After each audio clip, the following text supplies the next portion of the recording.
uninstalling Edge today, and yeah, that should be interesting. I'm refactoring and basically rewriting the existing Edge one by AO Neo, I think it is, or Avneo. I can't remember exactly his name, but we'll take a look at that.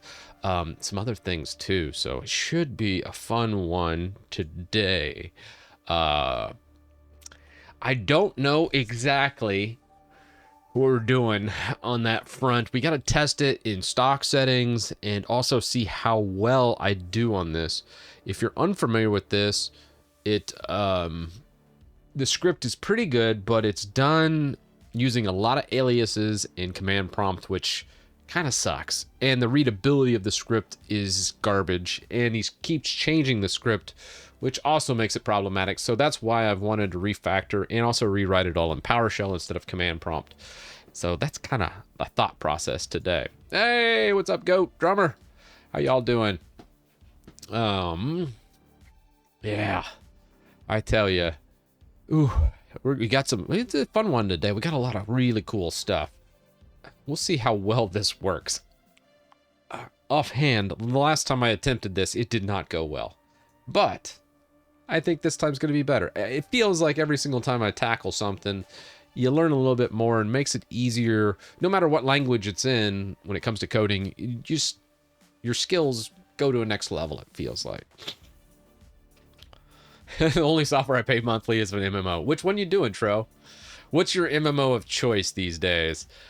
I'm an old school EverQuest player from EverQuest 1 days. I never liked EverQuest 2. I always thought it was kind of garbage. And then from Final Fantasy 11 from 2002, 2003. WoW, I had a little brief stint in during Wrath of Lich King, but not too much in WoW player. So mostly old MMOs is kind of where I'm at. I've even played some Star Wars Galaxies. And even done some of the fan-made community projects out there, which are pretty good. You can do like Star Wars Galaxy Restoration that has old school galaxies from like before I think it's post combat upgrade, but before NGE, new game experience. And then they have Star Wars Legends, which is really interesting, which is post NGE and combat upgrade. But I don't know, it feels like that 5-year span of time from like 99 to 2004. The MMOs in that was like the golden era. And I love everything from there because they were all unique. The problem with gaming now is everything's so formulaic, and it feels like a lot of copy paste going on with the functions and subroutines, and they're just grabbing from other ones and just going, I'm going to paste this here, change a couple variables, change some of the art style. Done. Not much innovation in current gaming. Like Baldur's Gate 3 was pretty solid, but most of it just, when I play a current modern game, I'm just like bored to tears. If I want a new gaming desktop, does System 76 hardware and AMD graphics card or Nubara seem like the best option? I'd say so, Cade. I think that's a pretty solid option. Nubara still, I mean, it's Fedora based, which I don't like, but I still say from a gaming perspective on Linux, it probably still offers the best experience today. I do see Steam entering this market, and I do see them surpassing Nubara in the end.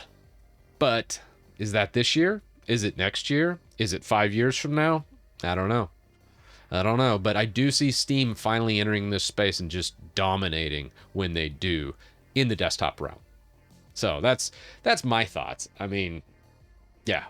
Ever played God of War? Yeah. My wife actually played through 1, 2, and 3, and I kind of just, and also all the new ones, but I just kind of watch her from time to time. I don't actually play a lot of games these days, which is terrible. I buy games, but do I play them? Rarely. But God of War was good. It was good, but I have not played through them all. My wife's played through every single one, though. Oh, what are you moving it over to, Akari? Oh, Qubes for gaming would be horrible. I don't even know if you can do PCI pass-through in Qubes, because you can't really modify the base system in Qubes. So that'll be very interesting. Plutos, thanks for the tier 1. Then you have weirdos like me that run Active Directory and Linux through Samba. Oh, Oh, Hikari. You're never going to get me on board with that. I looked at it a little bit. I thought, oh, that's interesting. But, like, emulating Windows Active Directory on a Linux system just sounds awful. Again, I'm kind of an old school, like, Windows Server dev from forever ago. Like, I remember working on Windows Server 2000 and getting my first certification in that. And then SBS in 2003 and XP and all that era is kind of where I got kicked off. So for me, Windows Server for Active Directory until we stopped using Windows is pretty much a necessity, just because Active Directory is just such a fast moving object that I couldn't see any kind of Linux emulation being all that good, especially when you get into GPOs and proper administration. For Samba and stuff, I'm sure it's fine. Oh, they do have a guide now for the official for Qubes for Passthrough. Oh, wow. Okay. Well, I think we might be... heck, I might grab a graphics card, upgrade my system inside, steal a 2060, and then pass through something and do a Qubes install. You know, it's been almost a month since I've wiped out my system, so we could wipe it out and throw some Qubes on there. That'd be fun. I love Qubes. I think it's amazing, especially for security and privacy. You just can't beat the containerization that is in Qubes. You're making your own version called Deck Station. I dig it. Dig it, Hikari. Yeah, I just... I don't think I can do anything with KDE, Fedora, or the Universal Blue system. I'm out. I'm out on anything based on Red Hat. Anything from Red Hat, I will not touch with a 10-foot pole these days. I'm just like, nope. Arch or Debian, you get to choose, but I'm not going anywhere else that's anywhere close to a company these days. If I'm on Linux, I'm on a community-run distro. Full stop. Qubes before... Oh no, Ashland's in chat. Qubes before SUSE. I'm sorry, Ashland. That sucks, man. One of these days, I gotta do OpenSUSE just for Ashland. It literally been in chat for 6 months or longer, actually. That's terrible. I'm gonna actually update our project here for Edge. Let's go WinUtil. What do we got? Oh, let's fetch. What do we got? All right, we're on the latest test branch. Got all that pulled down. All right. We got another person for OpenSUSE. We could do OpenSUSE. I feel like I owe it to Ashland to do OpenSUSE. Doing Qubes before that would be wrong. So I tell you what, Ashland, how about for Thursday's stream? Are you available Thursday? If you're available Thursday afternoon, I'm going to install OpenSUSE on here. We'll wipe out Arch and throw SUSE on, give it a whirl. Just to see how it is. I haven't installed OpenSUSE in forever.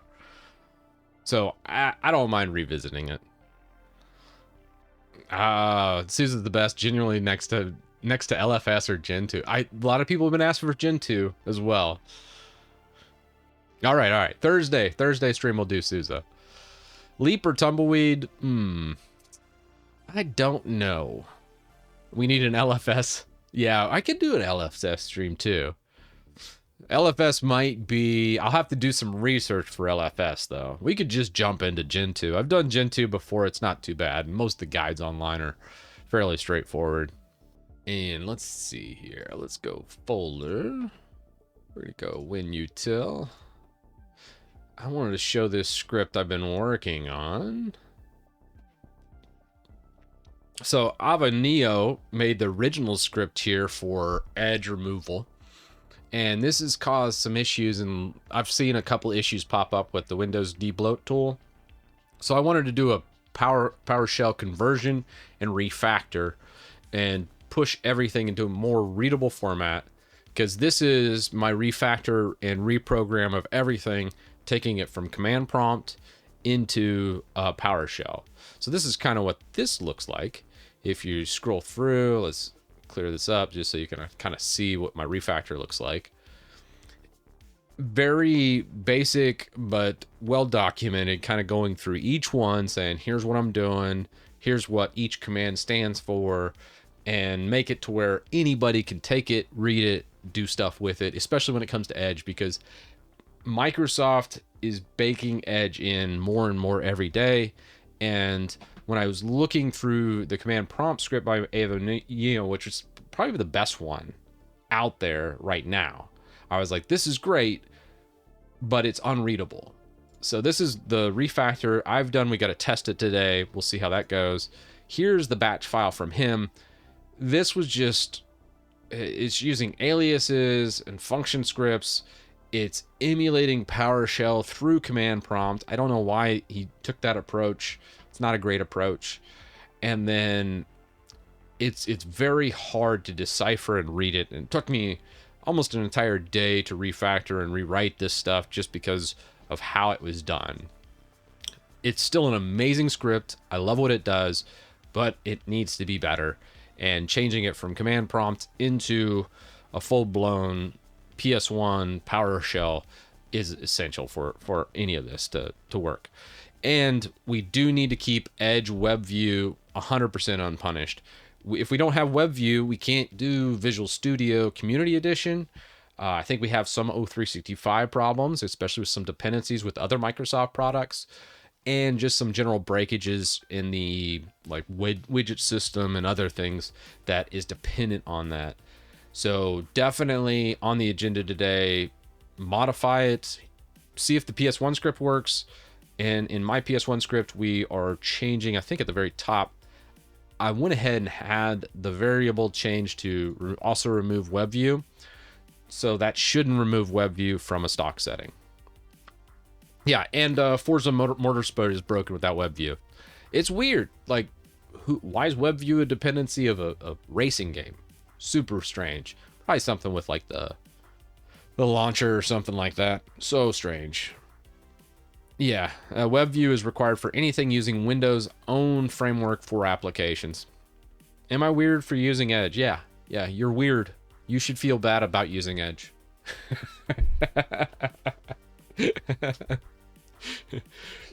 You should feel terrible. Oh, man. But no, I mean, I understand why people use Edge. And it's fine. It's okay. You're an Edge case. Oh, yeah. Halo Infinite had WebView. Yeah, Halo Infinite also had issues after Edge removal, I noticed as well. I got an issue on that.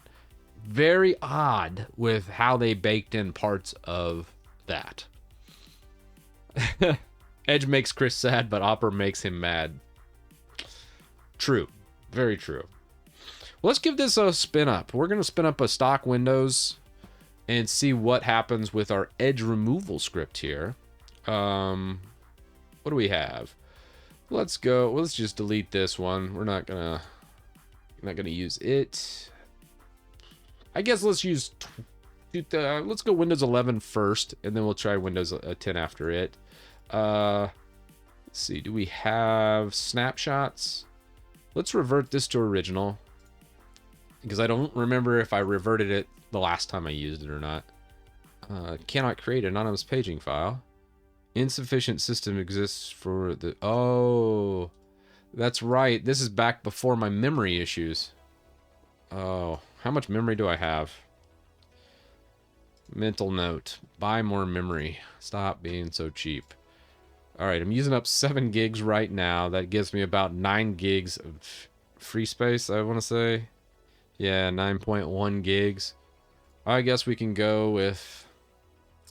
Oh, jeez. Probably 8124, or is it 8128? I think it's 8128. Yeah, I think that's really why you need more than 16 gigs. If you do much in the VM realm, you almost have to. It just makes sense. Can we change that? Yeah. All right. So we have Edge right here. This is the stock on setup. So you have your junky edge. Ew, gross. Feel dirty. Just messing with this. Okay. And then we have this. We have our widgets over here. Do we have widgets loading?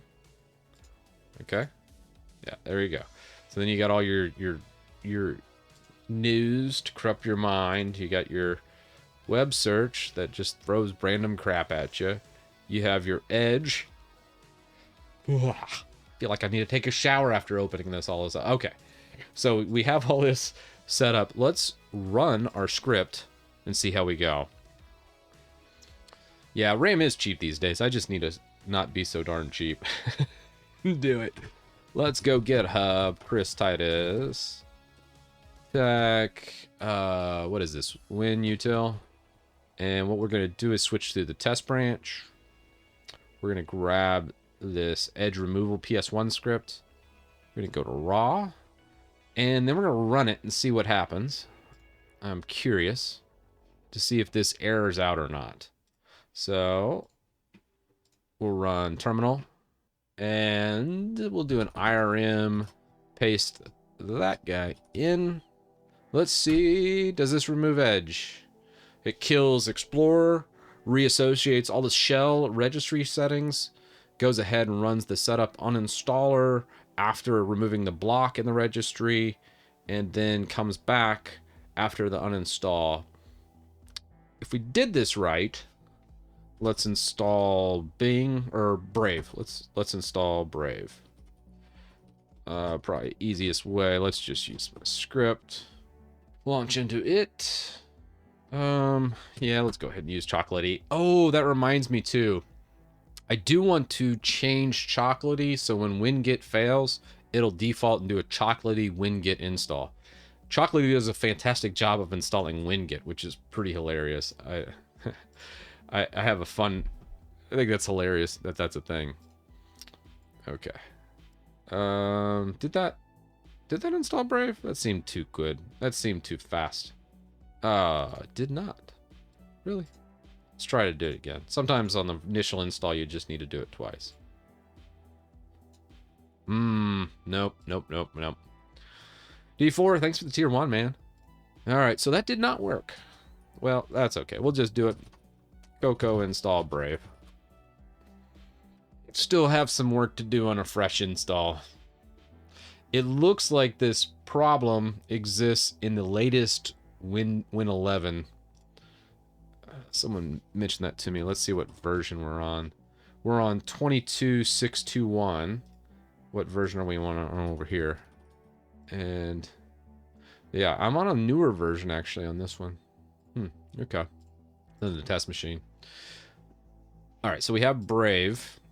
It looks like my refactor did work because Edge did get removed down here, but let's just make sure. Finish that.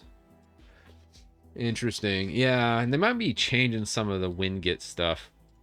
It's kind of funky. All right, let's grab this. Let's say we want to learn about Ada Lovelace. Take me to Brave. All right, cool.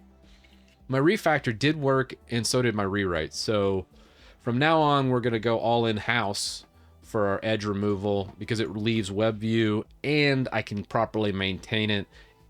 And anybody that wants to contribute can easily read all my edge removal code. Awesome.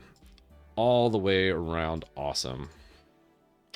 Wow, today is a great day. I did not anticipate that PS1 script to work right out of the gate. Would it be possible to have something to note something for an interactive install in the utility, like VS Code, open with code context options? Probably. Yeah, I think anything can be done. The best way to do that, though, I could probably set some kind of trigger for... I imagine you're talking about Visual Studio, like Community would be like one where there's a ton of options during the install. So installing it through WinGit's not usually a great experience. I could see doing like an interactive install for that. That'd be cool. Would it be possible to change the search engine in the start menu? Yeah, I think it did that. Let's check. So we'll do this. Let's say christitus.com. Take me there. Oh, okay. Well, so close. How satisfied? Oh, not satisfied. Let's try. Let's try that again. Maybe, do we need to add like HTTPS? I misspelled it, didn't I? Okay. So we are running into an issue with the redirect. It's adding this %26 timestamp. Okay. So it's not perfect. The redirect's happening at least, but it's adding all this garbage behind it. Oops. So my refactor almost 100% worked, but I mean, the fact it did as well as it did is kind of impressive. All right, shut her down. Let's fix that issue. Should we do something if we use the remove edge option from the old script? No, I think that's fine for now. Reinstalling WebView can be interesting. The source that I got this Avayo or whoever did the edge removal originally from the CMD, I quoted his source code. You can just run his script directly and then just say, hey, reinstall WebView, and it'll reinstall it for you. I'm going to make a shortcut to reinstall WebView, that method, just so I can fix people's installs that have uninstalled Edge and then need Visual Studio or O365 or Forza or Halo Infinite, the things that require Edge View to work. What's the best, fastest browser for you in 2023? I mean, Chrome. Chromium based is usually what I use. It's what most everything's based off of, so it gives me the less headaches, but I hate it. I really wish Firefox was better, but you know, you gotta do what you gotta do. All right, so we got our errors. We got our suggestions here, so let's just come over here. We're gonna go snapshot, original, restore. That wiped out everything we just did. It's ready for another go. Now on here, when we're creating this tool, during the redirect, it was doing like a %, some shenanigans and a timestamp and other things that just weren't quite there. Now, what would be doing that? Brute force % decoding. Okay. So creating this open web search CMD redirect. There's got to be a better way of doing it, but let's see. If prompt do, minimize prompt, user choice. Okay, so we're setting the value open command to browser, browser choice, fine. The command here for the fallback, that's fine. IE edge stub, HTTP %. One of these variables it's calling is giving us the issue. I almost feel like we need to, let's refactor this with GPT. Let's just take this entire script. Let's see what GPT spits out for us, and we'll compare it to this open web search batch script. Let's look at open web search, because I remember using them because he's pulling from another project. All right, and I want to say GitHub has it. I see you have Steam. Do you actually play games? A little bit. You know, I've actually been playing some Age of Empires 4. I know, old school, but it's pretty neat. The new Age of Empires 4 is surprisingly good if you're an Age of Empires fan. I actually enjoyed it. Surprisingly, it's like the last game I've really enjoyed in a long time. Oh, no. Let's get on GPT. Let's see what GPT has to say. Go 4. All right. Create a open web search redirect CMD script. It gives a base. All right, let's trash that to get what they're trying to go. Let's try to refactor this script and see what it does with the refactor. Refactor this CMD script. Why don't you use NeoVim for coding? I do sometimes. Just depends. I really like the Kickstart NeoVim project. That's really kind of turning me on to it. All right. I should be like Open Web Search Redux by GPT. That's what we're gonna rename this one. I'm curious to see on the refactor, decode URL, registry value. I kind of dig it. Okay. Definitely more readable. Let's take it. Just paste that bad boy in there. And let's just go by Chat GPT because it's really the author. It's the one doing the heavy work here. Oh, man. All right. Good enough. I love it.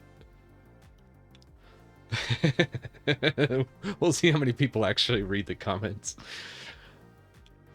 That does seem much more readable. We'll see if it gives us the same errors when we're doing the pass-through with the parsed arguments. All right. We are missing some placeholders here.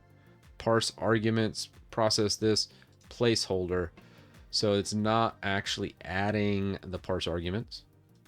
We're missing that section. Okay. Expand parse arguments.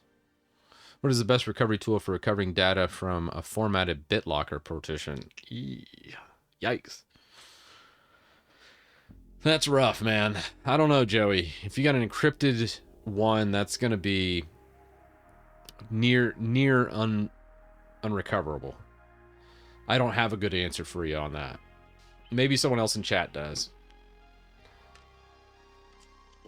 But a formatted encrypted partition sounds not fun to deal with. All right, there's our parse arguments. Paste that in. Decode URL's fine. Anything else I see here? The rest of this looks okay, except towards the end here, expand brute decode. Let's also grab that. Expand brute decode.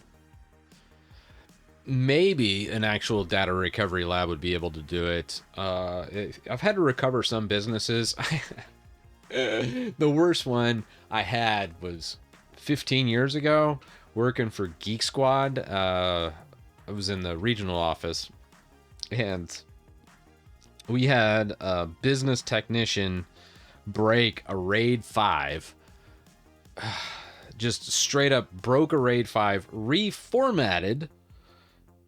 Like, what the hell? How does that even happen? But, all right, reformatted.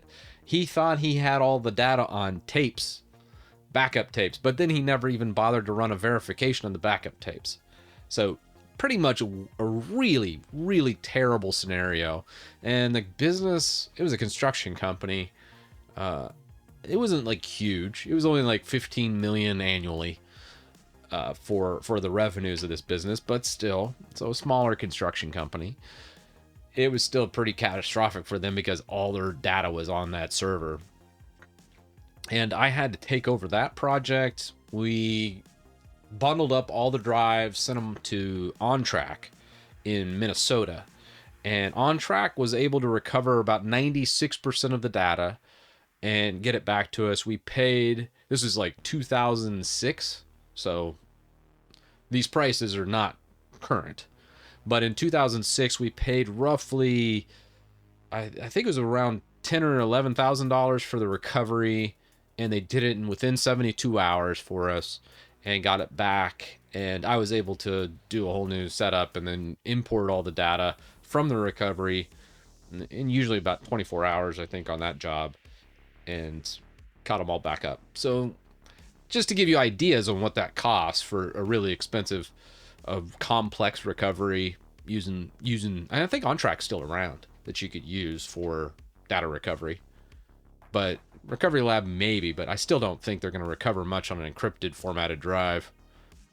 A lot of money for that. Well, hell of a lot better than a multi-million-dollar multi-million-dollar lawsuit. So the fact that I was able to recover it was for 10 or 11,000 is honestly pennies compared to what they would have paid. But this is also 2006. Today, I would imagine it'd be at least 20K. Yeah, they started about 5 to 8K for recovery when you dealt with them. Okay. Well, they were good. Like I said, I have a good experience with OnTrack, so I'd still vouch for them. But again, it's been a long time, so I haven't had to send anything over to them because most of the stuff I took on from there was I was tired of cleaning up other people's messes. So from then on, I kind of took all ownership and moved away and kind of always done my own thing, or was my own boss, so to speak, or only had to answer to like business owners or shareholders. And that made things way simpler because I didn't allow technicians that weren't qualified to be doing a full, Active Directory migration or something silly that they don't have any experience in, like back in the day. Ugh. Yikes. All right, this looks good. Let's grab this brute decode. That sounds good to me. Let's toss that in, paste. So we've decoded that. We'll call this one by Chat GPT. And that should be good. Well, actually, we'll just call that. I don't need to say that. All right, let's save this. We'll throw up this update. Push. Refs. Refs? Are you talking about riser? Huh. Oh, did I miss one GPT? Oh. At the very... Oh, I see. Yeah. We'll leave that one on the top. Echo. We'll just call it Redux. It's fine. That should be all good. And we'll post that. Push that up. That's good. Now let's launch into a whole thing. We'll try this edge removal one more time. Let's see if it spits out nonsense on the redirect again. Let's try it in Windows 10 this time. Windows 10 snapshot. Let's revert it to original. Boot it up. It's been a while since I used the stock Windows 10. We might need to do an update to it. This Winget CDN has been down for almost 3 weeks. What do you think? Yeah, I'm tempted to redo my script completely and push it all through Chocolatey. Chocolatey does a pretty good job of installing Winget. I know, that's pretty hilarious, but hey, it is what it is. At the end of the day, we just want it to work. Yeah, if you're doing emulation in Windows, I mean, this is really, really pretty good. What happened here? What? Did it lock me out? I already booted into the desktop. Microsoft, what are you doing, man? Huh. Weird. Do we have VMware tools installed on this? Let's see. This doesn't look right. It should be auto configuring, but oh no, the VMware tools is there. Maybe we just need a little. Let's just adjust this, maybe. Oops. No. Did I close it? I did. Oh, there we go. All right. Perfect. Now we can all read the screen and everything's great. So we have Edge. We'll just go through this business. This is stock Edge right off a fresh install. What's going on here? Oh, Lordy. More crap that they threw in. All right, here we go. We're moving to tests. Coming down to our PS1. Oh. We're doing the refactor. And we're going to get rid of Edge. So, PowerShell admin. Paste this guy in.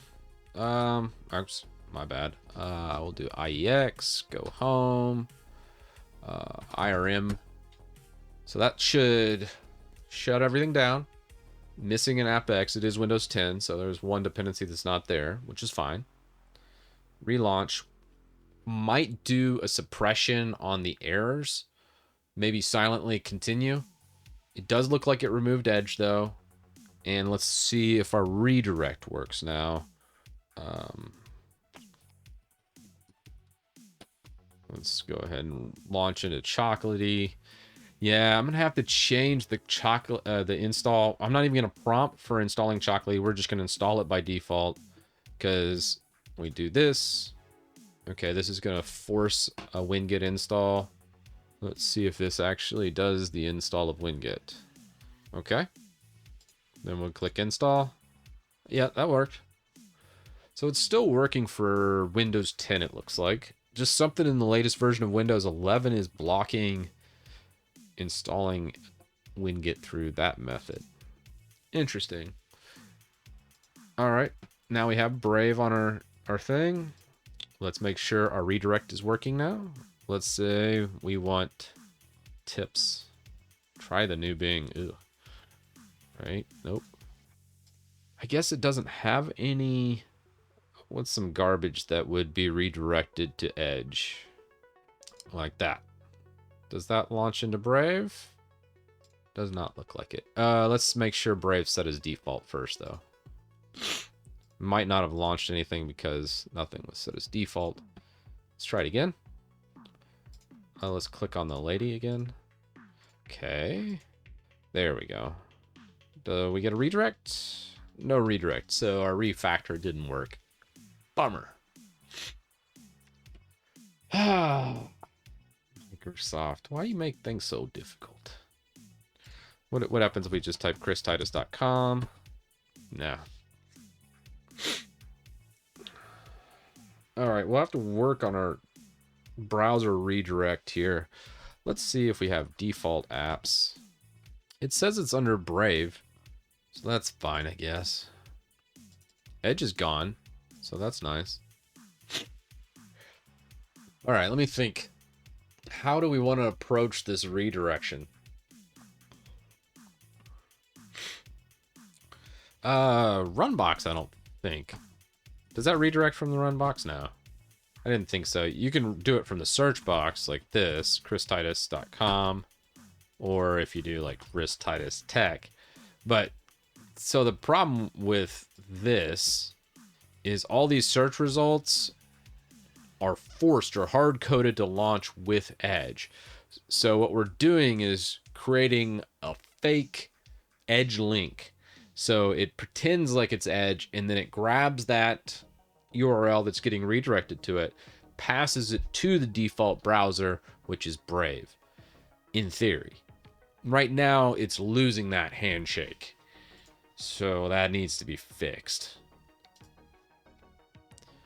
But other than that, I mean, that's such a small feature that nobody really uses per se, except for some out there. But I mean, if you're using Edge, if you're using that feature, you typically you're kind of using Edge. So I'm not going to hold it against you or anything. It's just one of those things. Let's redo that snapshot. Just toss it back to original. All right. We're set up for the next run. How are we going to approach this?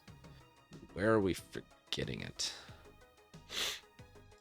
Let's just ask. Let's ask GPT.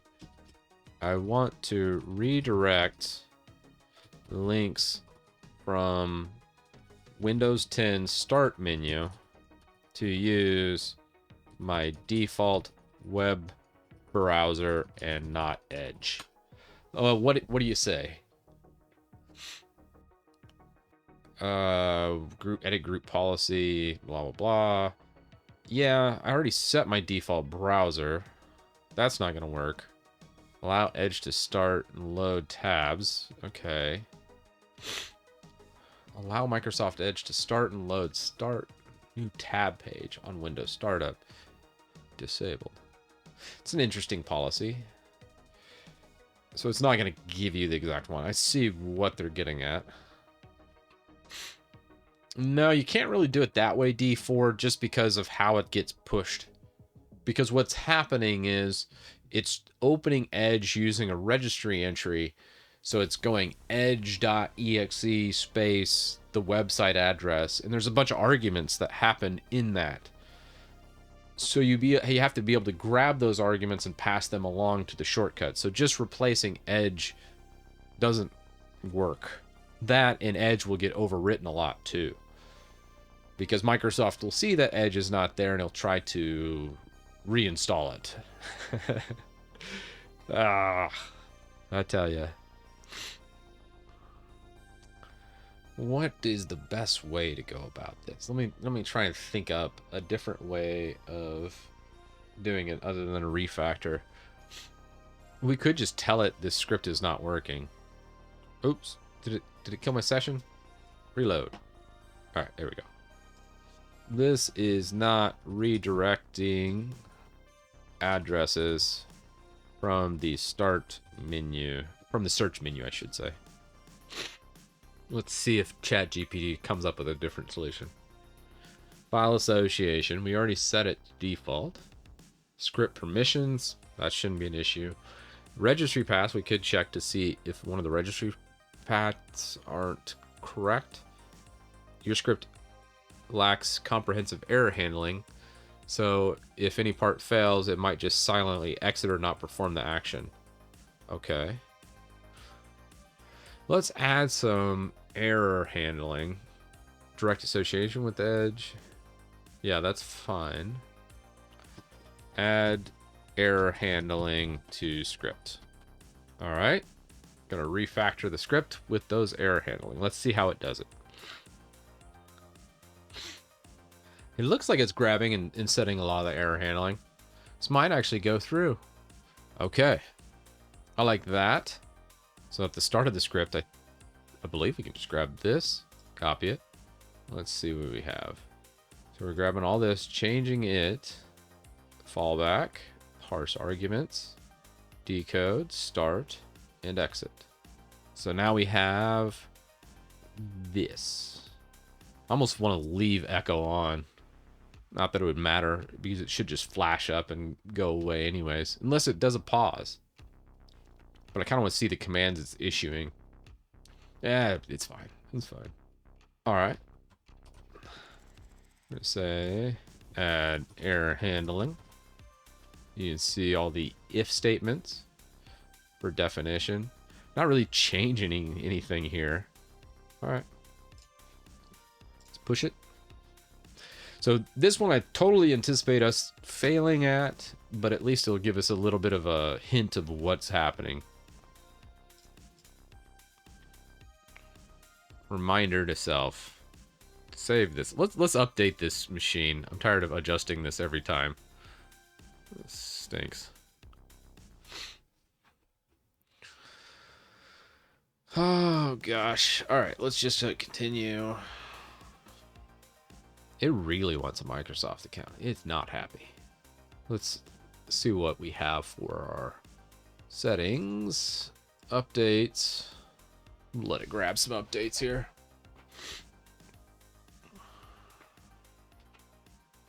Have y'all noticed that the cumulative updates for Windows 10 seem to be quite a bit faster than the Windows 11 counterparts? Just something that I've kind of noticed. I don't know why the cumulative updates in Windows 10 are quite so much smaller, but I don't know. Sure feels like it. I don't know if it's a placebo effect or what, but just an interesting thing that I'm seeing. Yeah, that's kind of weird when it comes to Windows 10 going through the phase that Windows 7 went through. I see that as well. And it's like Microsoft purposely goes back and ruins an okay product. Like Windows 10 wasn't the best. Yeah, there's some problems, but it definitely seems as they keep updating it with a lot of the feature updates, it does seem to be getting worse, and they're really wanting to push people to Windows 11. And I like the aesthetic of Windows 11, but it also does seem like it's getting worse in hindsight. Yeah, Windows 10 might be coming to an end. I don't know if... I really do feel like the era of Windows is coming to an end. I mean, it's not going to happen tomorrow, mind you. Don't take that out of context. It's just every single update seems to be getting a little bit worse. Like the quality control's just not as good as it used to be. And a lot of the product they're shoving out, it just feels like it makes the computer more sluggish, less responsive, and less consumer friendly. Like, look at this stock install. It's god awful. like earnings upcoming. Like this is I haven't done anything, haven't signed in, haven't put any of my stuff, just put test. This is what you get. You get all this news and garbage all just thrown right here. You have your start over here, which is not necessarily bad. You have your search, which forces you to use a whole bunch of Microsoft Store junk that no one does. You have this little, what is that, news story? Where is that? This thing, you click it and it gives you, it's Lovelace Day? Okay. With a whole bunch of other garbage. I don't know. I don't understand it. From a user perspective, people want a good computer. They just want to get on their computer and get their stuff done. That should be your goal. And it seems like Microsoft is going out of their way to make that experience worse. Not like it is going out of its way to make that experience worse. How much longer can they do that for before everyone either jumps ship to Mac or Linux? 5 years? 10 years? I don't know. But it's definitely happening. This is the year of the Linux desktop, Chris. I think over time Linux will win. How it wins, though, yeesh. How it wins is the depressing part. Is for most people.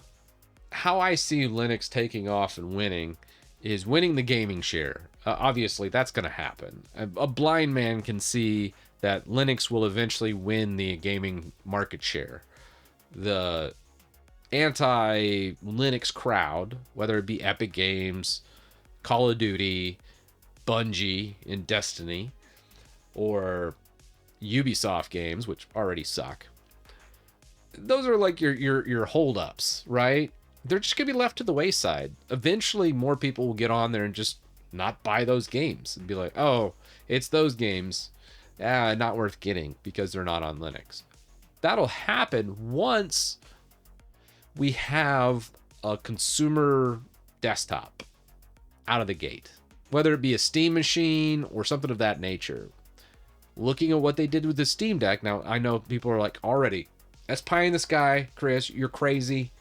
I understand you've heard this a bunch, but the Steam Deck is really successful, and it's a better gaming experience than Windows, hands down. Like the Steam Deck, you just turn it on, play your game, press the power button, throw it on your nightstand. It's a great experience. If they can take that, put it in a desktop, I'm sorry, but you get millions of installs, millions of people buying that. Windows has no shot of competing with that product if they do it right, like they did the Steam Deck. I think that's why they're taking their time, making sure they get everything right, not just rushing it out like they did the first time around. It's gonna happen.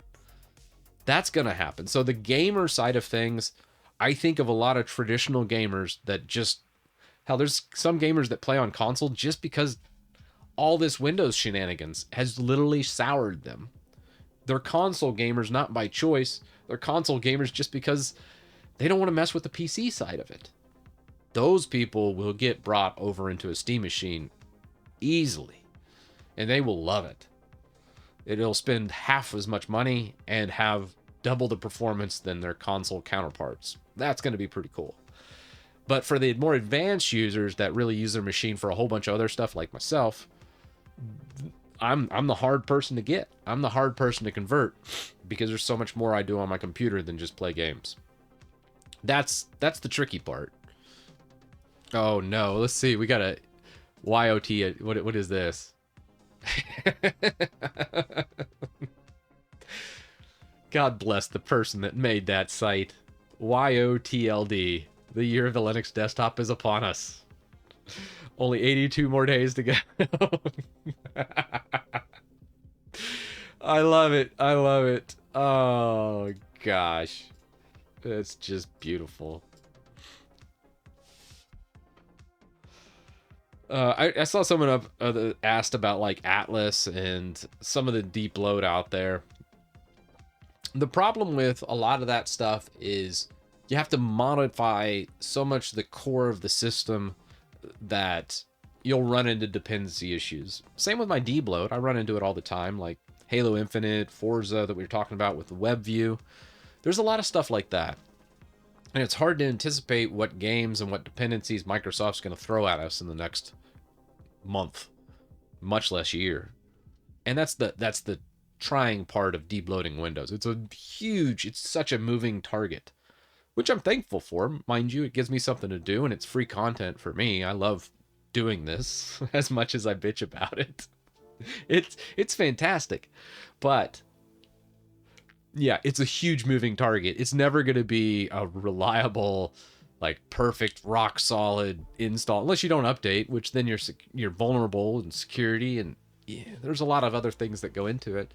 So that's why I say eventually, mark my words, the Linux gaming machine will happen, much like the Steam Deck happened for the handheld, and that will be huge. But it's not going to be people like me that jump on it. It's going to be more of your basic gamers that don't want to mess around with this garbage that we're doing right now in Windows.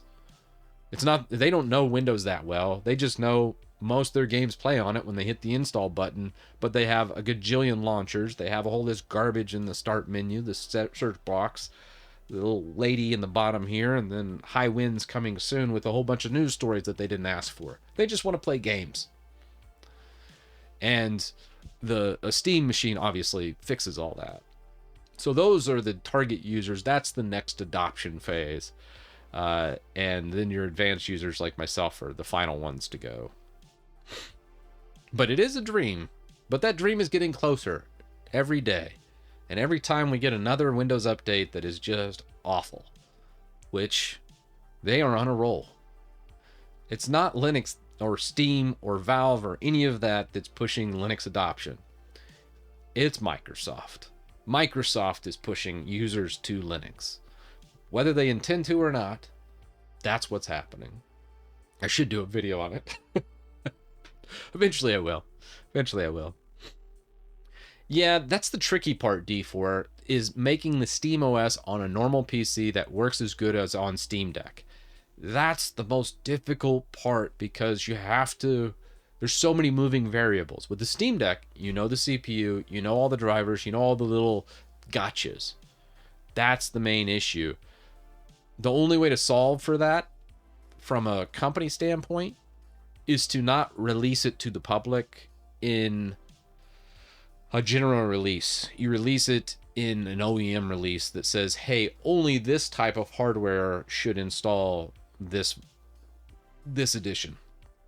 I know a lot of people aren't going to like that because it's not very open, but it's really the way to solve for the everyday user. That's the only way I can think of it. How's that working for you, Marie? As far as using Server 2022, I remember us kind of going through a bunch of server iterations doing gaming, and then we ran into, I think, AMD driver issue, which was the holdup on our server install for gaming. I still like the idea of using server though for a gaming machine. Server is so much better than traditional Pro or even LTSC. But I'm partial to server because I've worked on them for 10 or 20 years now. God, no, 22 years. Damn it. That's a long time to be dealing with Windows Server. It's working well as I don't game or have an NVIDIA. Okay. Yeah, if you're not gaming a whole bunch, I get it. Yeah, the AMD driver issue. I'm sure I could have worked on it a little bit more. I think we were just running under time constraints is the reason why we gave up on it. But I'm sure we could revisit and get it working. It was more of just like me goofing off on that stream. Yeah, I think that's where it is, Faye, is just doing the ISO or image for tinkers, which they have to do. They can't just close it down back behind a door somewhere because it is using Linux. And the GPL license prohibits them from closed sourcing it or not distributing it. So they'll definitely distribute it. They just won't make it generally publicly available for everybody. They'll say, hey, if you're a developer and you want to see the code and everything that powers these machines, here's the stuff. So you and I can mess around with it all day long. Somebody will repackage it, but that gives them a little bit of distance and cushion to say, oh, well, if you're an average user, you should have bought the Steam machine with our hardware, with that already pre-installed, and it would work great. That way they don't have to support everyone's configuration. They can say, hey, here's the stuff that works great, and then it's up to us to kind of work on the more Frankenstein machines out there that aren't supported. That makes the most sense to me from a design aspect and also support aspect, honestly. A big company supporting all the different hardware, that'd be rough. Even Mac doesn't do that. Macs have just specific hardware for each iteration of, like, you know, ever since, you know, they did the x86 conversion from PowerPC. Make a server 2022 as Office Desktop OS, skip all the gaming compatibility things. That's a good idea. It really is. And the server 2022 licenses are still pretty cheap. I want to say they were $30, $40 on like G2A. Yeah, you can already download the SteamOS. I think Solitaire, that's an older version. What is SteamOS at right now? I want to say the last one was really, really old. Let's see. Let's go dark and stormy, yeah. All right. Let's go and SteamOS. All right, let's. Oh, I'm on the VM. Let's not tie up the VM. So here's our old page, but last time I looked, this is pretty old. I want to say it was 2016. All right, DIY Steam machine. Oh, that is the Steam Deck image, isn't it? Wow, that's using a USB stick. So they are starting to distribute some of it, what they're doing with the Steam Deck. This image is not compatible with the Steam Deck if you're looking for the Steam Deck clip. Okay. So yeah, how neat. And they're looking like they're reaching out for building and selling a Steam machine. It's only a matter of time before that becomes a thing. What's up, Peter? Need to have a chat with you, those hotkey shenanigans. What hotkeys, Peter, are you talking about? Let's take a peek. What don't you like? Where's my DWM? I think I was working on config.h a couple weeks ago. What did I set up wrong? Oh, I did change this. I think I forgot to update. This actually should be shutdown-p now as a more universal. I don't know why I was using sysctl. These are wrong. I've been meaning to update that. How are we doing on this silly update? It's taking forever. I would de-bloat this, but this is supposed to be a stock experience. Ugh. Alright. .NET takes like an hour to update. I think it's taking like 20 minutes. I don't know. It is a VM, but let's see. Transition list, string X, then description Y. You can automatically get the commands in after doing shcmd. You can automate it quite easily. Oh, yeah. The DWM hotkey listing. You must have watched my I'm a Rust dev now. And I'm just going to create a Rust program. I was totally... I think I had a drink or something before that stream, and I was just like, I'm going to mess around. Let's just see what happens. I knew there was an easier way. You could do a translation list. So we have our arguments here, sh command, string, so that would be the string, but then we do a comma, and then add description y. So I'd add description y on the sch command. Same with up here, or actually, because that's pulling from D menu CMD right here. Ooh, interesting. Okay. Yeah, I would say, on my Rust, Peter, it was really easy to pick up. Like I said, I was not sharp at all on that stream. It was like 11 o'clock at night after a couple drinks and never even seen a Rust program in my life. And I was able to pick it up, ask ChatGPT a couple questions, and I was off to the races. And we made a kind of a cool little program, little spit out of a hotkey that you could run from terminal. I thought that was neat. Yeah, the Rust programming tutorial book on their website makes it easy for anyone to learn Rust. I'll have to grab that. Let's see. Oh, Pluto's, yeah. I'd been using Winget for a lot of it, but I could switch over to Chocolatey or Winget. The problem is I kind of want both on there, and it's hard because Chocolatey has some things and Winget has some things that work better than the other. So I kind of adding both in there just makes sense to me. And for most users, they're typically, if they're missing one of those, they're going to have to go on the web. And anytime you get in the web, it's a inferior of experience than using a package manager like Chocolatey or Winget. That's why I prefer to just install both and just be done with it. Not an either or kind of situation, but both. Eventually, I'll get the script modified to really do proper failover to Chocolatey when Winget fails and such. Let's see. Rust programming language. Okay, we're adding that. We'll add that to projects. I already got some of this, and I learned a lot of it, but that looks like a pretty comprehensive thing. Kind of dig it.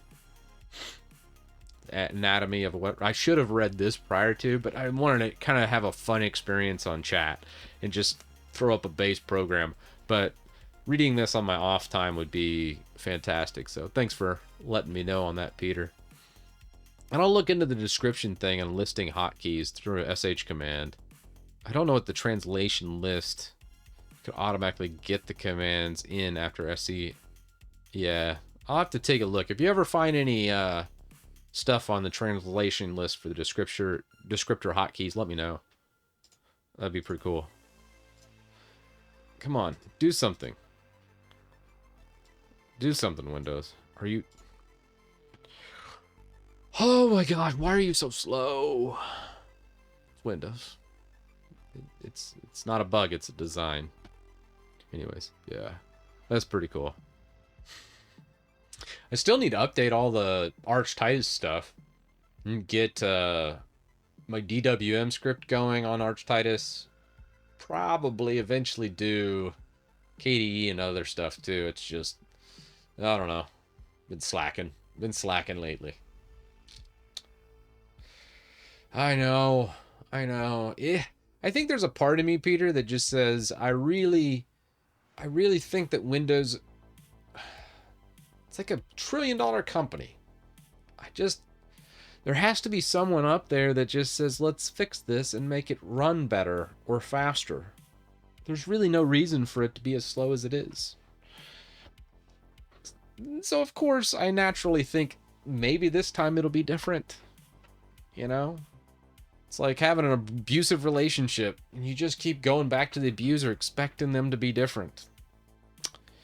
And yet we're still stuck on 74% installing a .NET framework. Well. Yeah, no. Finally caught you live. The info you put out, even though I like... Hey, yeah, no, that's okay. Like, I'm still using Windows. Don't take it as me shooting at Windows people. Like I said, I still use both. From business point of view, I still required to use Windows. And honestly, when it comes to money, I make the most money on Windows. Let's just say I'm thankful for how incompetent Microsoft is and the fact that they do what they do because I make so much money off of them because of how bad just for the shenanigans that they pull on a daily basis. I will still complain about them doing the shenanigans because it still doesn't make any sense to me a lot of times. I'm just like, why? But I'm thankful. I'm grateful that they are as bad as they are because it still gives me something to do. Hacking around in Windows, it's a fun pastime. And then when I get really fed up, I'm like, okay, I'm going to boot back into Linux and I just hang out in Linux and enjoy life for a little bit until I have to use Windows again. And I think that that's just my life. I'm satisfied with that. It's Stockholm Syndrome. Yeah. C#, I do enjoy it a lot. I think I can make that script a lot better. The debloat script with C#, I have just really enjoyed getting back into programming. Having said that, there's nothing really that beats, like, we're doing the Rust stuff in NeoVim and then creating like a little executable to throw on the terminal prompt. That felt great. I gotta tell you, I was just over the moon. It was just a fun hacking around stream. So there's that. But from a use case perspective, I understand most people are, this is what their life is. And if I can make their life better, I think that's awesome too. So I'm really happy to make stuff that people can use that makes their life better. And right now, I understand that putting my time and effort into a C# program, eventually getting like WinUI 3 on top of the toolbox, and making people's Windows lives as good as I can make them is a worthy endeavor as well. But I'll probably do both at the same time because I do enjoy programming a little bit better. Well, actually a lot better in Linux. It's just a lot more fun. But the end result is better in Windows because more people use it. I enjoy doing C# on Linux, but I feel a little bit dirty while doing it. That's funny. That is hilarious. Remember when you put like 20 floppy disks in a DOS system and it'd fail on the 18th? Yeah. I forget, what is the longest one? Windows 3.1.1 was about 7 disks, I want to say. And DOS itself was only 1 floppy. I think DOS 6.22 was only 1. No, I think the base install was like 3 floppies and then 1 floppy to boot, depending on which version you got. I think it was like Arena. Like the very first Elder Scrolls was like a lot of discs. No, that one was when the CDs came out. Arena was one of the first CD-based games, I want to say.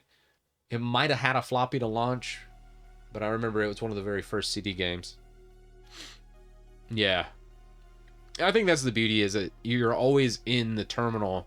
You compile it in terminal, you run it in terminal, and you just don't have to leave. I think that's just a nice experience. Enderman over on YouTube installed Windows 10 from floppy disks. Oh my word. That's insane. Yeah. He installed Windows 10 on floppy disks? Why? I guess it makes for a good YouTube video. Like, seeing the pain and suffering of that would be hilarious. Yeah. Old Enderman. He's great. I think I chatted with him a little bit on like Twitter, and we went back and forth. I think it was over YouTube because he got a couple of YouTube strikes. I think it was something with CD keys on one of his videos. He got a YouTube strike, like finding a CD key. And then he also got a strike over, oh geez, I can't remember what it was now. Oh, I think he did it like YouTube downloader or something like that. That also got a strike for that one. Which I think almost every Linux content creator's gotten a strike over that. I just watch what they do and I'm like, I'm not doing that one. Don't mention it. He who shall not be named. YouTube-DL. Don't use it. Heck, just uploading this stream afterwards. We'll see. But I think it'll be fine. Excited about the new Qualcomm chips and the state of Windows on ARM? I don't know. Mixed feelings. Windows on ARM's always been weird because it happened, what was it, Windows RT during the Windows 8 era? It's not like they haven't been trying to make it a thing, it's just never been executed very well, and they keep trying to make a closed ecosystem every time they do Windows on ARM because they don't want open developers developing for it. So they're like, hey, you need to make apps for the Windows Store to install programs for Windows on ARM. They do that again, it's DOA. It's dead on arrival. Will they do it again? Probably. They never learn their lesson. Microsoft's just full of a bunch of marketing morons. All they can see is like the potential for $1 trillion worth of revenue from forcing everybody to use the Microsoft Store. But here's the thing. Everyone knows it sucks, and all the developers know it sucks. And they're never going to use it. Just give up on that dream, Microsoft. You're just going to be a step behind Apple for now. Because Apple executed properly, and you did not. Give it up. Just let developers have an open ecosystem. Stop ruining Windows. It's like literally been a 2-hour long stream of me bashing Windows the whole time. Oh, that's right. YTDLP is what you need. Much better. Yeah. You're right, Peter. I forgot that it's been deprecated. Wait. It's been installing. Wait, what happened? Okay, there it goes. It's like, uh-oh. I think I started this off saying cumulative updates are so much faster on Windows 10. I think I was wrong. Nay, I was wrong. Is it weird that I watch Apple TV on Microsoft Windows? Yes. Yes, it is. What is the roadmap to be as good as you in all this? I don't know, man. There's always something to learn. Always something to learn. Thanks for the tier 1 gift there, Ashlyn. I know a poor guy who has to use Windows on a VM on his on Linux on his job. Oh, it's atrocious. Bad networking, bad software selection, as in no Vim. Oh, no, Peter. I fixed the Vim issue in Windows.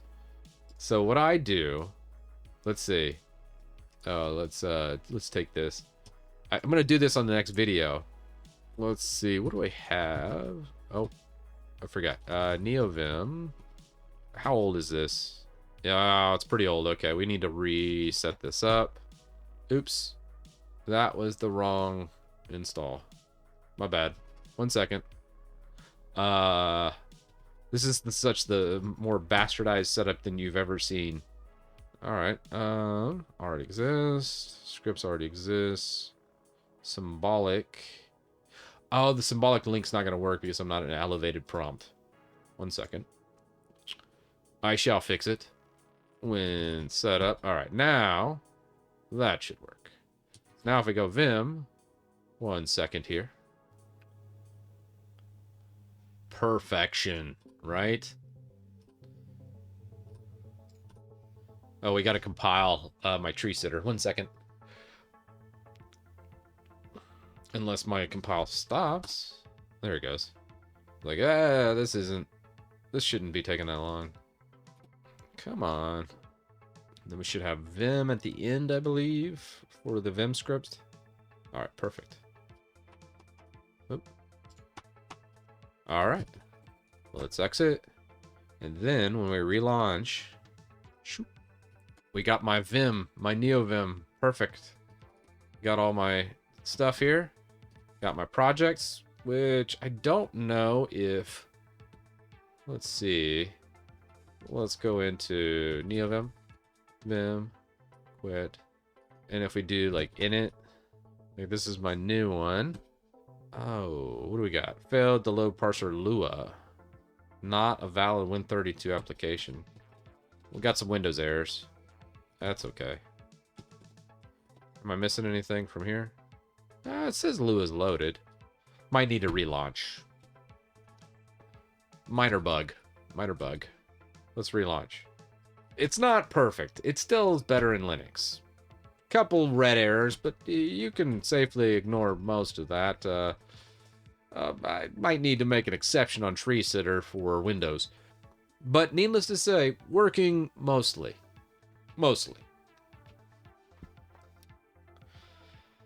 Yeah, so the Ultimate Linux NVM install guide. I gotta say, I love my current iteration of NeoVim.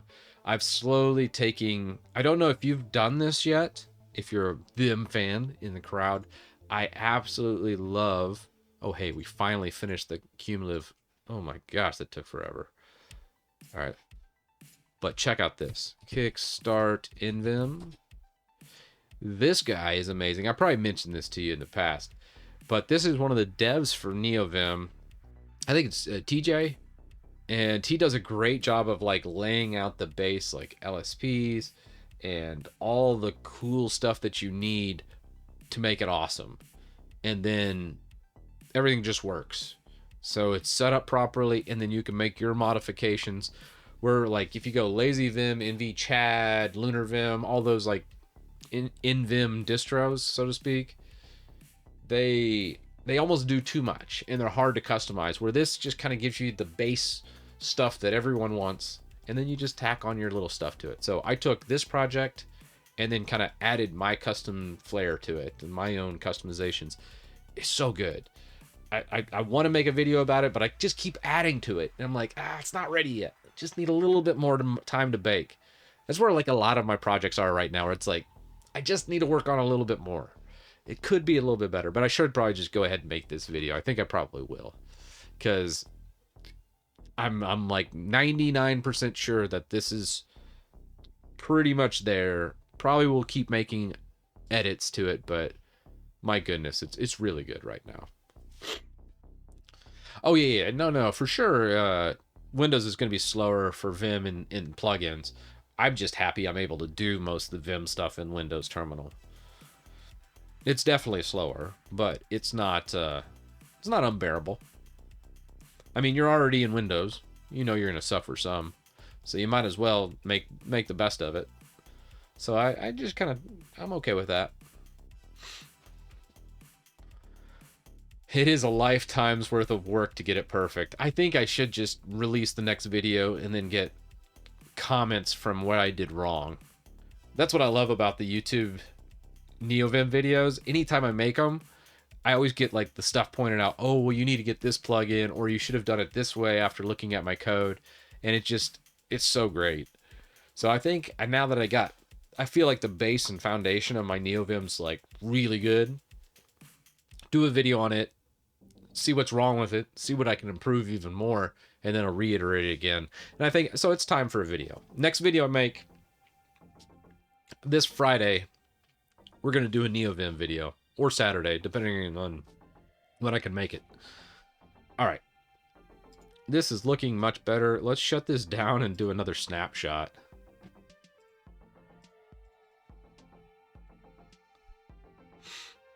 Yeah, Twitch will usually, since I'm a Twitch partner, I should have transcoding on every stream now. That's the whole point of me doing Twitch partner, was just so anybody watching me can get it.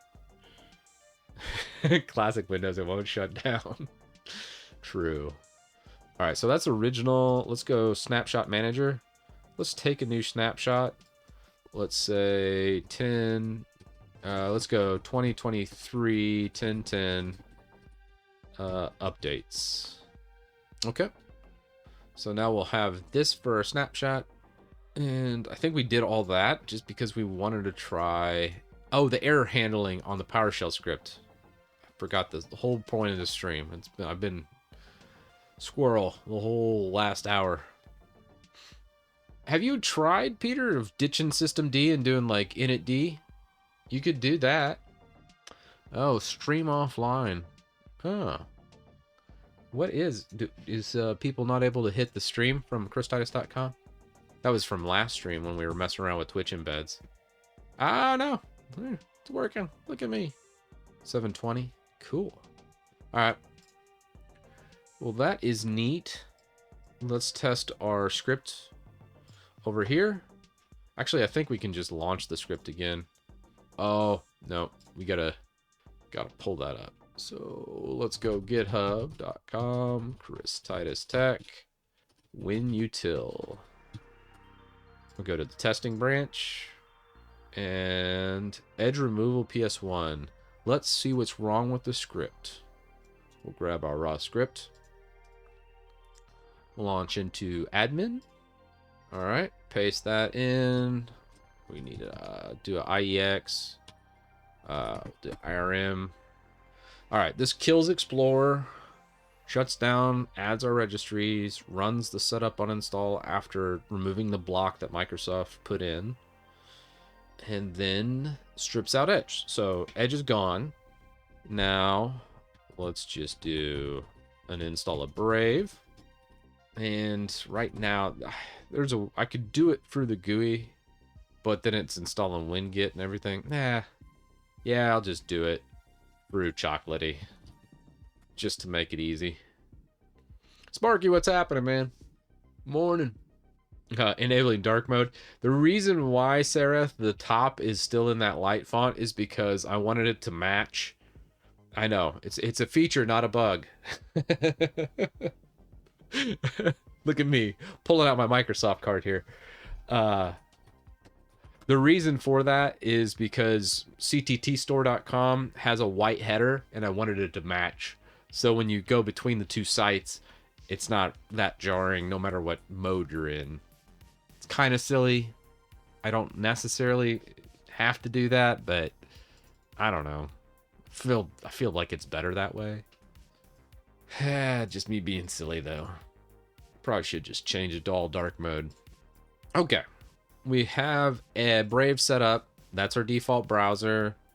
Now if we click on this, click that, nothing. We go christitus.com, nothing. Okay. So the error handling there is not great. Darn it. What is happening there? If we go start, what is it? It's not Edge. Is it Microsoft? I think it's like app : Edge or something like that. I can't remember exactly what the command is for the redirect.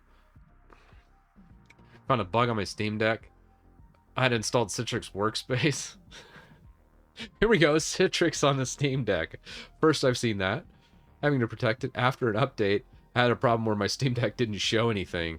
It's going back and forth with support for like 4 weeks. Oh, that sucks. Oh, the post date doesn't switch to dark mode. Okay, change page number. Oh, yeah, I did miss a couple of those for the dark theme.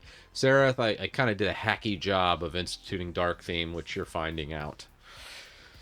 Definitely could be better. Oh, Stream Deck from Elgato, not Steam Deck. Oh my gosh, I always get those two mixed up. Could they not have made like a different name? Couldn't they call it Valve Deck? Or I don't know. That actually sounds kind of dirty. I don't know. Something different. Just something. I always mix up Stream and Steam Deck. I don't know why. Anywho, this redirect did not work at all. Ah, darn it. Well, poop sticks. That's no good. All right, we'll revert that to our updates. Prior to that, let's try it out on old Windows 11. I dislike Stream Deck because Corsair doesn't support Linux. Oh, yeah. Eventually, there are some open source projects for the Stream Deck, but I don't know. Don't know if it's worth doing or not. Let's see. Okay, test branch. Test it on Windows 11. See if I broke it all the way. Probably did.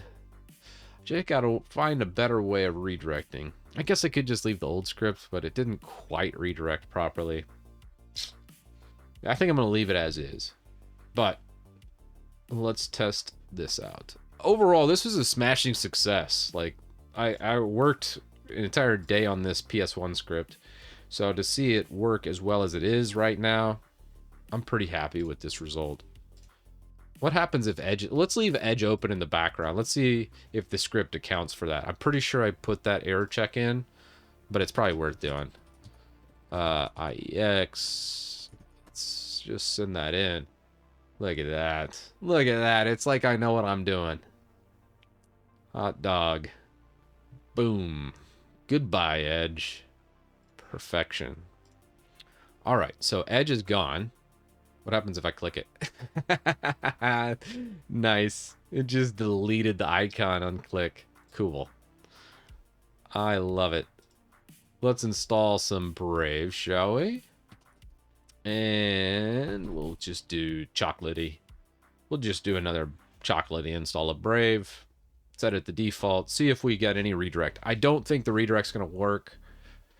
And I'll have to think of ways to error check that a little bit better and set up my own script for it. I don't think we're going to be able to refactor that guy. Let's see. Does Brave work? It looks like Winget changed its install method on Windows 11. Interesting. Okay. That's all right. We can probably force an old version, but that does worry me about Winget's future. I could totally see Microsoft removing a lot of the CLI functionality. But I mean, the whole thing's CLI, so it's like, what the hell? It's got to be something with an update they push through. I'll have to look at that. Oh, use a separate home partition if they install Linux. Much easier. Yeah, Peter, I 100% agree with that. Lord knows I've done that as much times as I've reinstalled Linux on anything and everything, which we're about to do OpenSUSE. I know Ashlyn earlier was mentioning that they wanted that. All right, we got Brave. We'll associate as default. Set as default. Skip. And finish. All right. And then if we did it right, let's see if we get any redirect. No redirect. I didn't think we'd get the redirect, but I thought, let's just try it. No dice. That's okay. We're close on that redirect. I just got to modify the open web search script. I'm going to try and find a different way of doing that, I think. Yeah. Nothing wrong with OpenSUSE. I mean, OpenSUSE, especially if you go with, what is it, Leap, is pretty darn solid. I mean, it's used, I mean, it's in the name, Enterprise Linux, so it makes sense that it's very stable. I don't know if I'd go, I'll try probably a poll in chat and see if people want Tumbleweed or Leap, if they want me to use the stable version or be on the rolling release. Rolling release is always like the new hotness, everybody's all about it, but I don't care. Now that I got like the DWM set up, I'm like, I really just could care less what distro I'm on. The Linux from scratch would suck just because there's no package manager. Yeah. Ugh. You're using rolling. Brave on a production machine. DWM is awesome. Oh, I love it. All right, guys. Well, I'm going to shut her down for today. Thursday's stream will probably do... I'll fix whatever going on here. The install script or the uninstall script's pretty good right now. I'll probably change a few things around with it and then switch everything to the PS1 file officially from redirecting to the edge removal. Just because I like the PS1 script. It's much easier to maintain, and also any future iterations I can change myself. So I like that all being kind of contained in the tool. Let me shut this guy down. Once that shuts off, I'll revert my snapshot again. There we are. Put that down, snapshot, revert that to original, and we are good to go on that. So Thursday stream, probably OpenSUSE, and then try out that on that. We'll wipe out the old Arch partition. Might need to move that Arch home directory over before we wipe it out, and then just like import the home directory again, as I want my home directory separated. Now that we know it was like bad memory that was causing all those issues, man, that was crazy. Yeah, wild. Yeah, let's do that. That'll be a fun stream though. That was cool though. Good progress on the old Windows utility, migrating off of the Edge uninstall script to also leave WebView alone. That's not going to make it into the main release version of Windows utility probably for another week or two, but we'll get that done. This is looking really good. I still need some work on the open web search batch script. Refactoring this, getting it looking a little bit better, and then actually redirecting properly would be important. So I'm going to look at that a little bit more offline and kind of see where everything is. Hey, it has a lifetime warranty on that RGB RAM. Sparky was telling me I just need to send it back in and they'll give me a brand new one. That's probably going to be bad in a year anyways. Ugh. Tempted not even do it, but we'll see how it goes. All right, y'all. Have a fantastic next couple days. I'll see y'all on Thursday. We will try OpenSUSE Thursday. You have my word. Been mentioning it. A bunch of people in chat said, hey, you got to try OpenSUSE. It's been years now. Last time I tried it was like in 2020. So, It's 2023. We will try OpenSUSE next week. Later, all.